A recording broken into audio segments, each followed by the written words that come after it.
పెడన 2009లో నియోజకవర్గ పునర్విభజనలో భాగంగా కొత్త నియోజకవర్గంగా ఏర్పడింది. నిన్న మొన్నటి వరకు పెడన టికెట్ కోసం జరిగిన పంచాయతీ అంతా ఇంత కాదు. 2019 ఎన్నికల్లో గెలిచిన జోగి రమేష్ను వైసీపీ అధిష్టానం పెనమలూరుకు పంపించడంతో వైసీపీలో జరిగిన అంతర్గత పోరుకు కాస్త చల్లబడినట్లే కనిపిస్తోంది.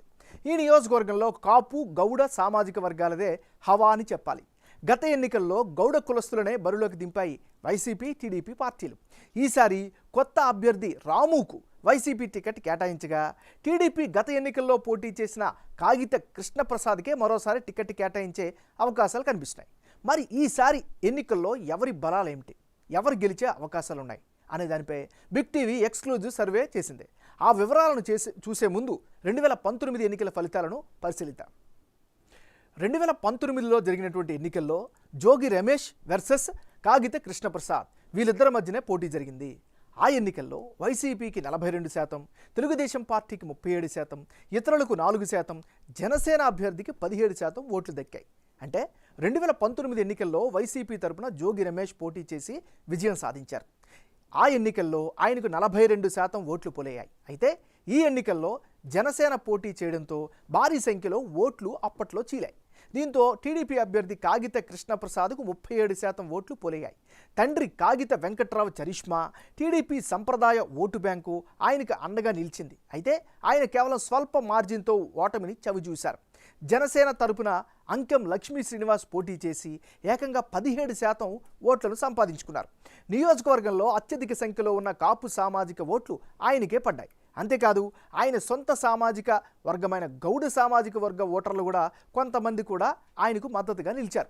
దీంతో భారీ సంఖ్యలో ఓట్లు చీలాయి. మరి ఈసారి ఎన్నికల్లో టీడీపీ జనసేన కలిసి బరిలోకి దిగుతుండడం, జోగి రమేష్ పెనమలూరుకు వెళ్లడంతో ఎవరి గెలుపుకు ఎక్కువ అవకాశం ఉంటుంది అనే దానిపై బిగ్ టీవీ ఎక్స్క్లూజివ్ సర్వే చేసింది. ఆ వివరాలను ఇప్పుడు చూద్దాం.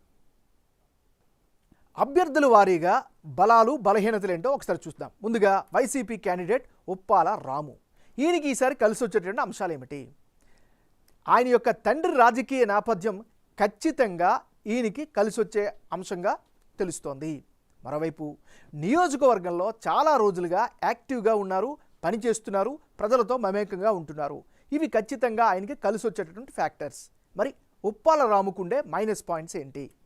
కేడర్లో అంతర్గత కుమ్ములాట్లు కొనసాగుతున్నాయి. ఇవి ఖచ్చితంగా ఇబ్బంది పెట్టే పరిస్థితులు కనిపిస్తున్నాయి. మరోవైపు పథకాలు అమలు తప్ప నియోజకవర్గంలో ఎలాంటి అభివృద్ధి లేకపోవడం ఈయనకి మరో మైనస్గా చెప్పుకోవచ్చు. అదేవిధంగా గత ఎన్నికల్లో ఇచ్చినటువంటి హామీలను నెరవేర్చలేదు అనే అభిప్రాయం కూడా ప్రజల్లో కనిపిస్తోంది. మరోవైపు గ్రామాల్లో ఆశించినటువంటి అభివృద్ధి కూడా కనిపించడం లేదు. ఇవన్నీ కూడా ఈయనకి మైనస్ ఫ్యాక్టర్స్. ఏదేమైనా ఇది ఈయనకి సంబంధించిన ప్లస్లు మైనస్లు. టీడీపీ అభ్యర్థి కాగిత కృష్ణప్రసాద్కి ఉండేటటువంటి గ్రౌండ్ రియాలిటీ ఏమిటి? ముందుగా నియోజకవర్గంలో చాలా యాక్టివ్గా ఉంటున్నారు, ప్రజల్లో మమేకమై తిరుగుతున్నారు. ఇక ప్రభుత్వ లోపాలను సమర్థవంతంగా ఎత్తి చూపిస్తున్నారు, ప్రజాపక్షం వహిస్తూ ఉన్నారు. మరోవైపు ప్రభుత్వ వ్యతిరేకత కూడా ఈయనకి కలిసి వచ్చే అవకాశం ఉన్నట్లుగా సర్వే ద్వారా తెలుస్తోంది. దాంతోపాటు ఆయన యొక్క తండ్రి రాజకీయ నేపథ్యం కూడా ఆయనకి కలిసి వచ్చే మరో ఫ్యాక్టర్. దీనికి తోడు ఈసారి ఎన్నికల్లో తెలుగుదేశం పార్టీ జనసేన కలిసి ఎన్నికలకి వెళ్తున్నాయి. ఇవన్నీ కూడా ఈయనకి కలిసి వచ్చేటువంటి అంశాలు. ఇది ఈయనకి సంబంధించినంత వరకు ఈ నియోజకవర్గంలో ఉండే గ్రౌండ్ రియాలిటీ. పెడన నియోజకవర్గంలో కులాల వారీగా ఉండే జనాభా, వారి యొక్క రాజకీయ మద్దతు ఒకసారి పరిశీలిద్దాం. పెడన నియోజకవర్గంలో కాపులు గౌడులు అధిక సంఖ్యలో ఉన్నారు. నియోజకవర్గంలో 31% కాపులు ఉన్నారు. వీరే డిసైడింగ్ ఫ్యాక్టర్గా చెప్పుకోవచ్చు. వీరిలో వైసీపీకి 45% మద్దతు ఇస్తుంటే టీడీపీ కూటమికి 50% మంది మద్దతు పలుకుతున్నారు. 2019 ఎన్నికల్లో వీరి ఓట్లు ఎక్కువగా జనసేనకే పడ్డాయి. ఈసారి జనసేన తెలుగుదేశం కూటమితో ఉండడం వారి ఓట్లు ఆ పార్టీకే పడే ఛాన్సెస్ కనిపిస్తున్నాయి.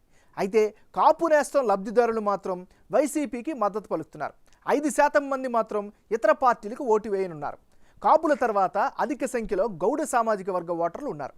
మొత్తం 28% ఉన్న ఓటర్లలో వైసీపీ టీడీపీ కూటమికి సమంగా అంటే 45% మంది మద్దతు పలుకుతున్నారు. మిగిలిన 10% మంది ఇతరులకు మద్దతు ఇస్తున్నారు. రెండు పార్టీలు కూడా ఈ సామాజిక వర్గ నేతలకు సమ ప్రాధాన్యం ఇస్తుండడంతో ఈ పరిస్థితి ఏర్పడింది. ఈ రెండు సామాజిక వర్గాల తర్వాత ఎస్సీ మాలలు 13% మంది ఉన్నారు.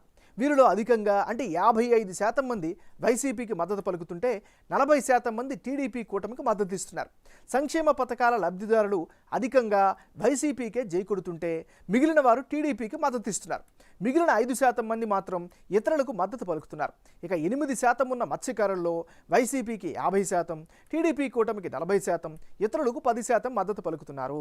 మత్స్యకార వెల్ఫేర్ అసోసియేషన్ ఆ సామాజిక వర్గ నేతలకు సరైన పదవులు దక్కడంతో చాలామంది వైసీపీకి అనుకూలంగా కనిపిస్తున్నారు. అయితే టీడీపీకి కూడా సంప్రదాయ ఓటర్లు ఉన్నారు. ఇక 7% ఉన్న దేవాంగ సామాజిక వర్గంలో వైసీపీకి 40%, టీడీపీ కూటమికి 55% మద్దతు పలుకుతున్నట్లు బిగ్ టీవీ సర్వేలో తేలింది.